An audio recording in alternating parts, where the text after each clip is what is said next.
A floresta amazônica é a maior extensão de floresta tropical que se tem no planeta.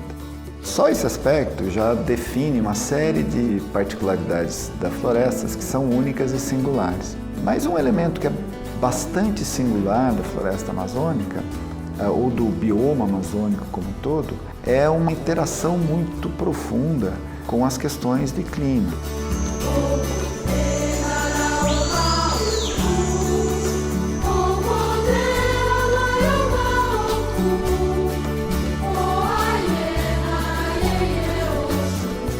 O mais interessante do conhecimento amazônico é perceber como a floresta é viva e como a biologia da floresta controla ativamente o clima da própria floresta e do planeta. E, no entanto, a gente ainda não consegue abstrair e imaginar na nossa cabeça o tamanho daquele complexo.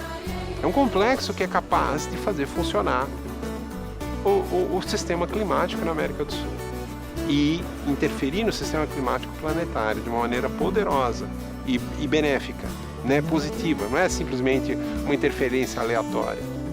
Você entra e vê o tamanho daquelas árvores, elas são majestosas, são muito lindas. E como o funcionamento dessa floresta, ele é tão... Todos os compartimentos são muito interligados.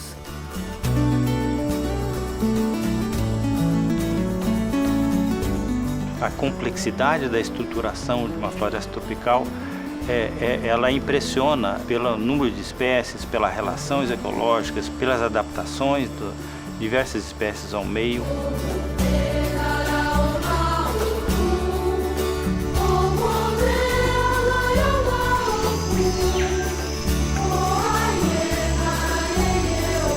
Tudo me surpreende, tudo me encanta da floresta, né? O cheiro, né? O som da floresta, tudo isso, tudo. Isso é minha vida.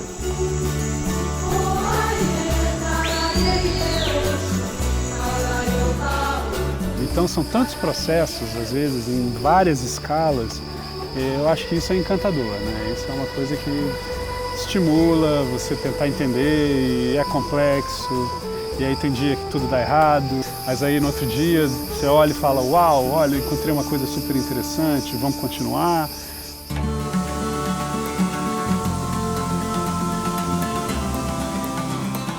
A relação de vivenciar um ambiente onde a expressão da diversidade é absolutamente clara, nos leva a se entender como parte desse universo.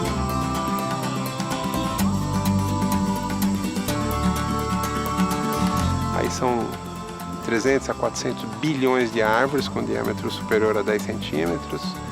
Aí cada árvore chega a ter 10 mil espécies diferentes de insetos vivendo na sua copa. Uma árvore pode ter sobre suas folhas 2 a 3 milhões de bactérias, espécies diferentes. Estou falando de bactéria, não estou falando de fungo, não estou falando de aracnídeos, de insetos, de algas e zilhões de outros organismos que estão lá. Todos os dias que eu entro na mata, eu vejo alguma coisa diferente que eu nunca vi antes. Seja um fungo, um inseto diferente, uma planta, uma flor, tal. E acho que isso é fantástico.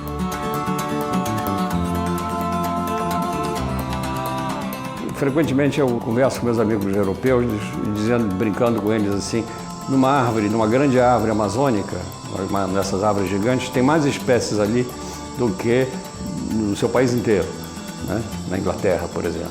A biodiversidade da Amazônia é literalmente incomensurável, ainda incomensurável.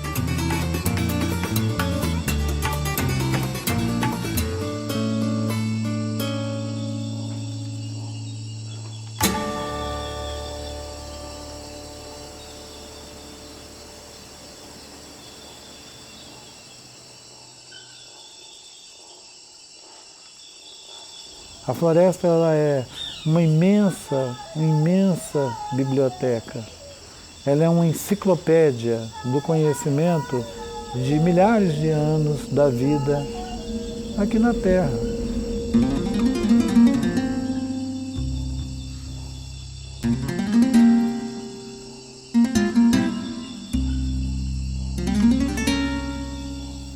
Adentrar a Amazônia é experienciar um ambiente múltiplo e vibrante. Um espaço onde a expressão da diversidade é máxima.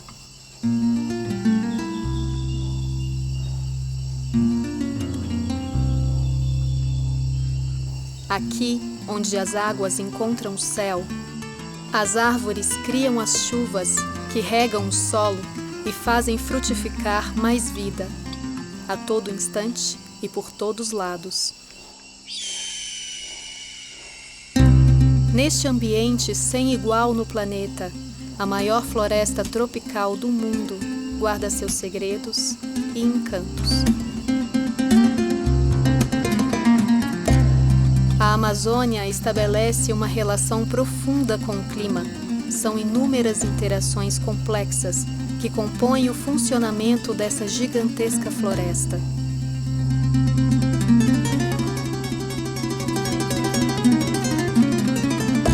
Uma máquina viva, poderosa e inigualável, alimentada por luz. Luz que cria composições com gases, água e a vegetação, para dar origem ao sistema vital da floresta.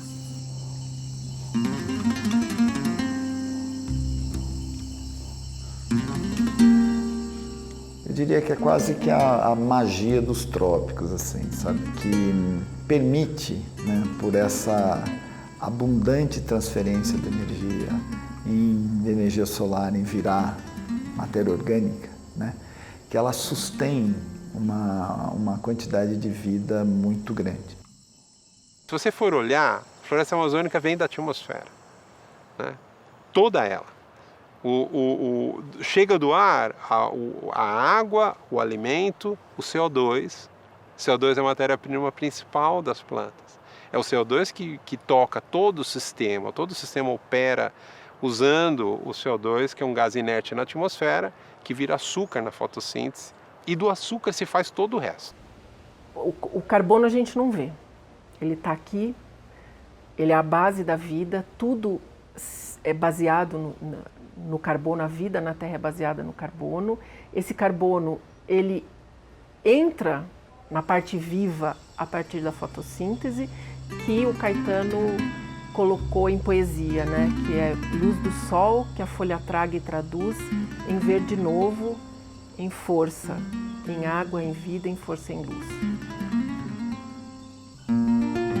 E é nessa escala ultra, hiper, micro que ocorre o milagre da vida.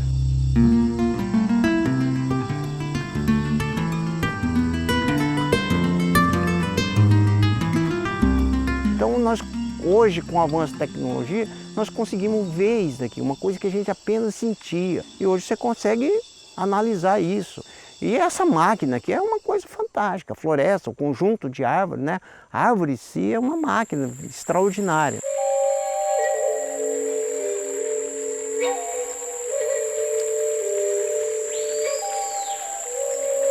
E em meio a essa imensidão extraordinária, diversos processos interligados acontecem. O carbono retirado da atmosfera pela vegetação alimenta toda a existência da floresta.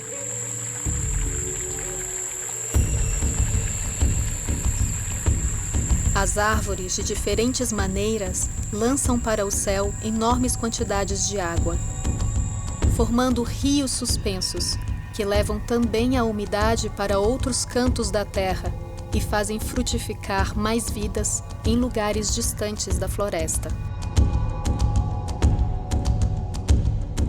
Então, veja, nós sempre estamos procurando links, né, ligações entre o funcionamento da floresta e o clima. E isso se dá de um número enorme de fatores. Por exemplo, emissão de vapor d'água, né? Então, quando uma planta abre os seus estômatos para fazer fotossíntese, basicamente, ela, ao abrir o seu estômago, ela também permite a evaporação de água desta planta. É uma interação de autorregulação entre esse sistema biológico e o sistema físico, né? De onde toda a hidrologia da região está incluída.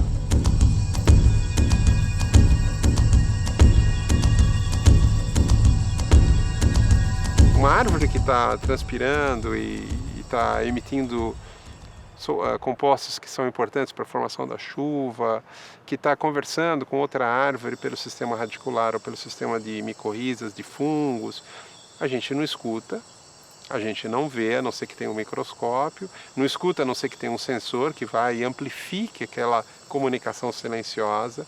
Os gases que saem são invisíveis, são vaporosos e transparentes, então você não vê tampouco. Você vê o efeito, é as nuvens se formando.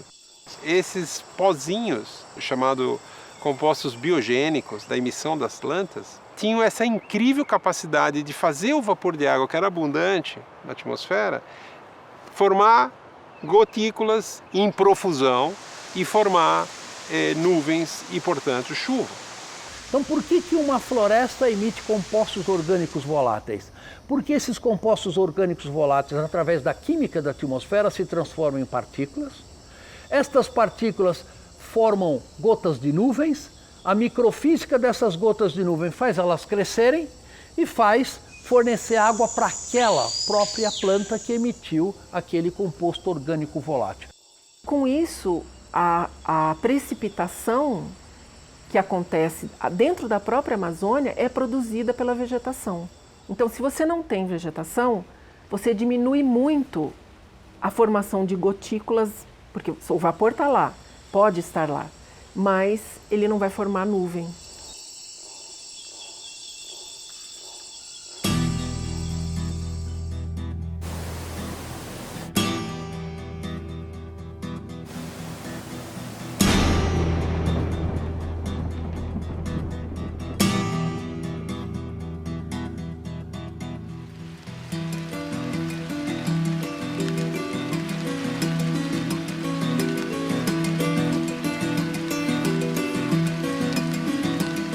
Caiu uma chuva, ela infiltrou no solo, a árvore absorveu aquela água e transpirou a água de volta para a atmosfera. Essa água transpirada, o vapor d'água, formou outra nuvem que choveu nas proximidades ali.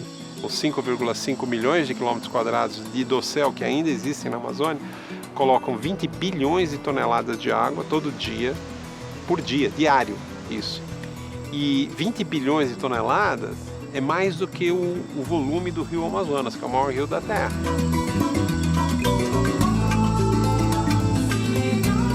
É um sistema biológico extremamente eficiente para produzir chuva, por isso é que chove 2.000, 3.000 milímetros na floresta amazônica a cada ano. Então é um sistema otimizado com a sua biodiversidade atual e que influencia o clima não só da região amazônica, mas o clima de uma extensa região do planeta de uma maneira muito eficiente.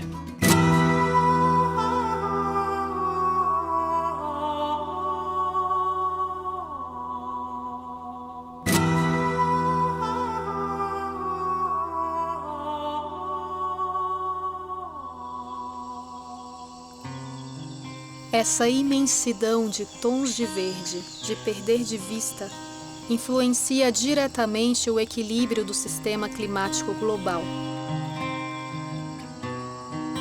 O gás carbônico, que é absorvido pelas árvores e estocado na biomassa da vegetação, é essencial para manter a temperatura do planeta. A biomassa, ela é resultado, é o produto da interação da árvore com a atmosfera. O resultado disso fica acumulado nas árvores, tanto nas folhas, nos galhos, no tronco e nas raízes também. Então, qualquer modificação nesses estoques de carbono na floresta amazônica podem causar distúrbios grandes no funcionamento do ecossistema e com uma retroalimentação climática também, né? Em termos de carbono, a Amazônia é o reservatório mais importante de carbono do nosso planeta. Ela armazena cerca de 470 gigatoneladas de carbono. Para vocês terem uma ideia de quanto é isso, todas as emissões de queima de combustível fóssil dão 9 gigatoneladas de carbono por ano. Qualquer perda, mesmo que seja 1 a 2%, positivo ou negativo no balanço de carbono da Amazônia, isso influencia tremendamente a concentração do dióxido de carbono atmosférico, que é o principal gás de efeito estufa, e, portanto, afeta a temperatura do nosso planeta. É uma floresta que tem um estoque de carbono muito grande, que ele está atrelado à existência da vegetação e ao solo, desmata ou corta essa vegetação e coloca outra atividade, seja pecuária, seja agrícola. Então, esse estoque de carbono que estava na floresta, seja ele na parte aérea, né, o que está acima do solo das plantas, ou seja na parte radicular, ele é transferido para a atmosfera.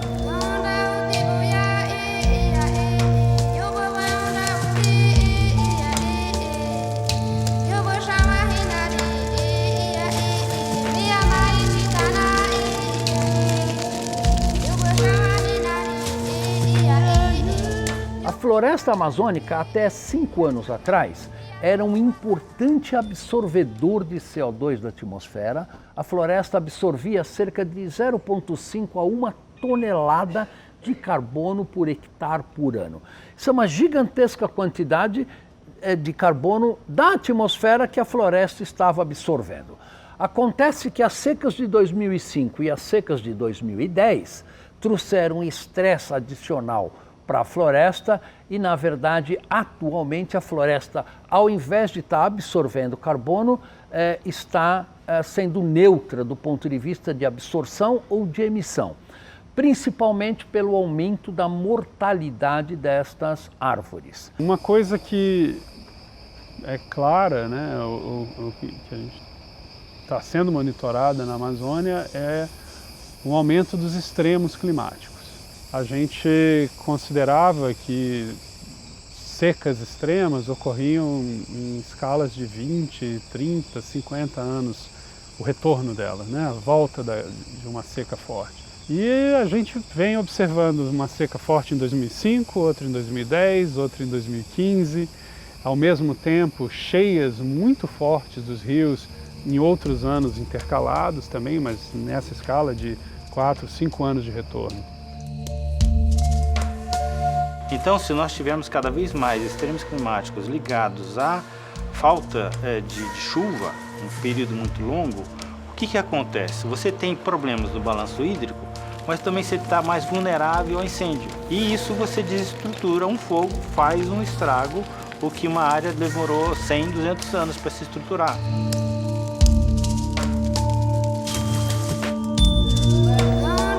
Então, o sistema pode também colapsar se a frequência desses eventos for aumentando, né? E o que é colapsar um sistema? São plantas ou espécies, animais ou vegetais, que têm uma capacidade menor de adaptação, elas sofrerem o impacto da frequência desses eventos. Agora, as perspectivas futuras da floresta amazônica não são muito animadoras, no sentido de que, se nós permitirmos a temperatura do nosso planeta aumentar 3 a 5 graus centígrados, por exemplo, né, uma parte importante da floresta não vai mais ter condições de sustentar a produtividade primária que ela sustenta hoje, né? Ou seja, algumas enzimas que são críticas para o funcionamento do sistema fotossintético, elas têm limites na sua faixa de operação de temperatura. Por exemplo, passou de 39 graus, uma determinada enzima deixa de fazer aquele papel.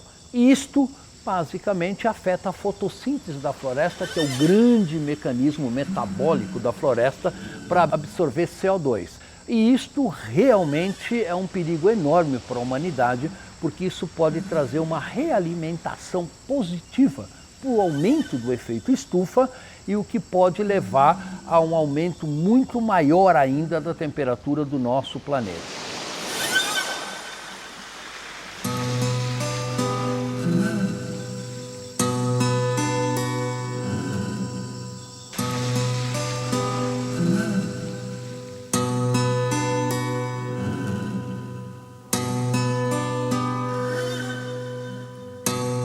Que impacto isso tem para a quantidade de chuva, que impacto isso tem para a movimentação das massas de ar, que impacto vai ter para outras relações que a gente nem imagina.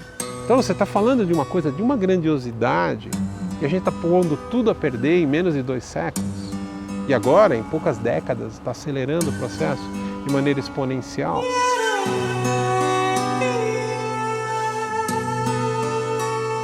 Olhar a Amazônia como um recurso é uma tragédia.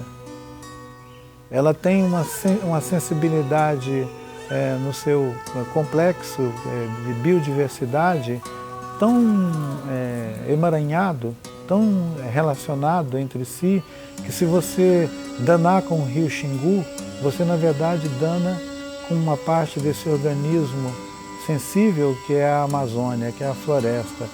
O Tocantins, o Araguaia, o Tapajós, esses rios todos estão esquadrinhados pelo processo de incorporação desses territórios ao mercado, a coisa do capital.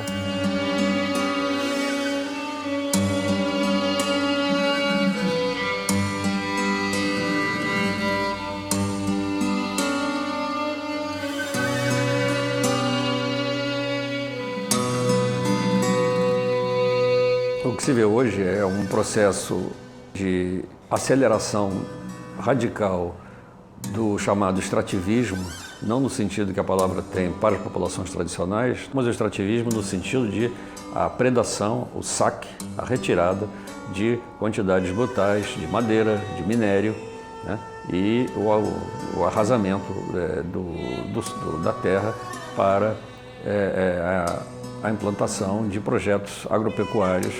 E esse processo é um processo que está se acelerando, é um processo que não começou hoje, sob certo ponto de vista é um processo que começou há 500 anos, que se acelerou brutalmente no século XX e no século XXI ainda mais. Todo mundo que chega na Amazônia parece que ele é picado por um mosquito, sabe, da grandeza. Acho que como tudo é grande, você pode desmatar grandes áreas que não vai ter problema, mas se todo mundo fizer isso, não tem como você manter a riqueza do bioma amazônico do jeito que ela está. É uma política muito suicida para o Brasil como um todo, não só para a Amazônia, né?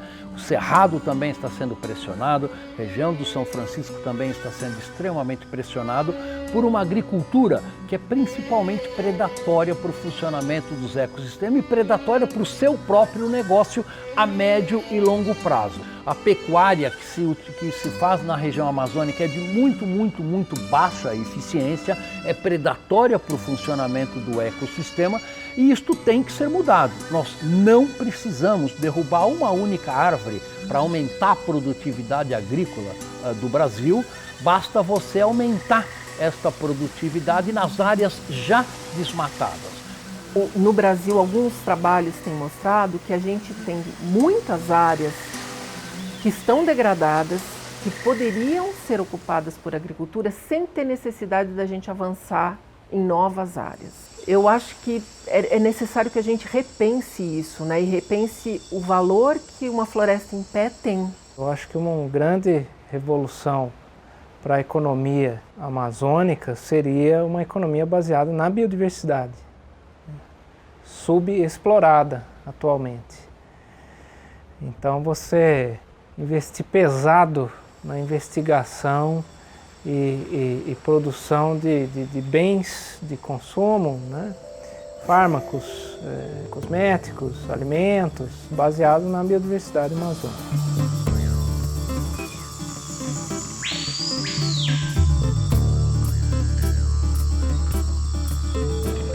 Eu me lembro quantas vezes que eu já escutei os parentes falando: a floresta é a nossa farmácia, ela é o nosso supermercado, ela é o nosso hospital.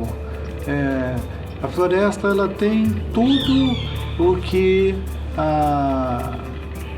os humanos precisam para viver, para sonhar.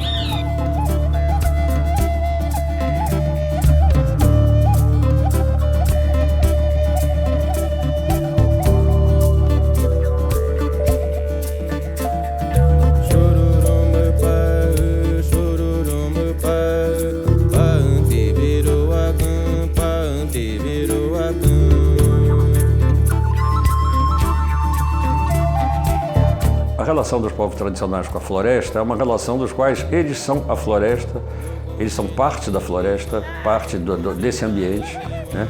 Dos quais eles são autóctones, que é a palavra, isto é, eles surgiram da terra, não no sentido, às vezes no sentido literal, mitológico, né? Mas no sentido de que eles pertencem à terra e não a terra pertence a eles.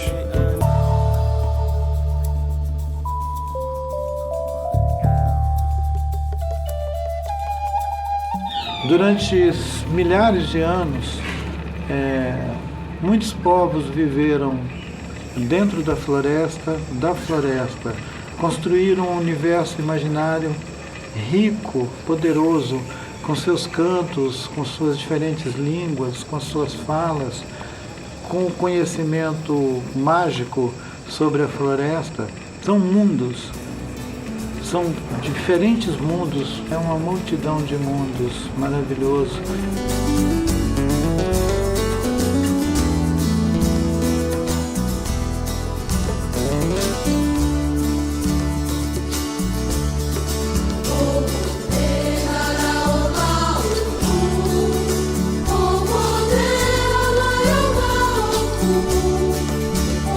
É uma coisa super importante, né? E a gente tem muito a aprender com esses grupos que a vida deles está ligada a esse ciclo da floresta. Você não pode descontextualizar toda essa relação que existe entre o homem e o meio ambiente. E se você só tentar enxergar a Amazônia por um único prisma, você está perdendo parte importante, inclusive para você conhecer a região e achar que você pode colocar soluções para ela.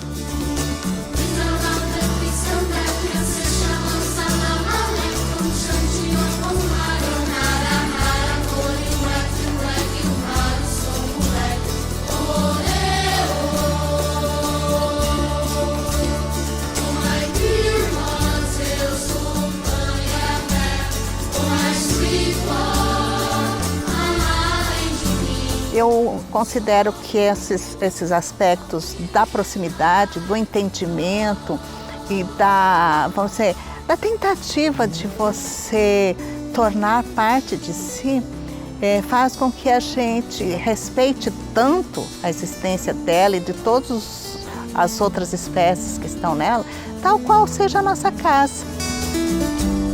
Ela tem, então, essa dimensão afetiva muito forte.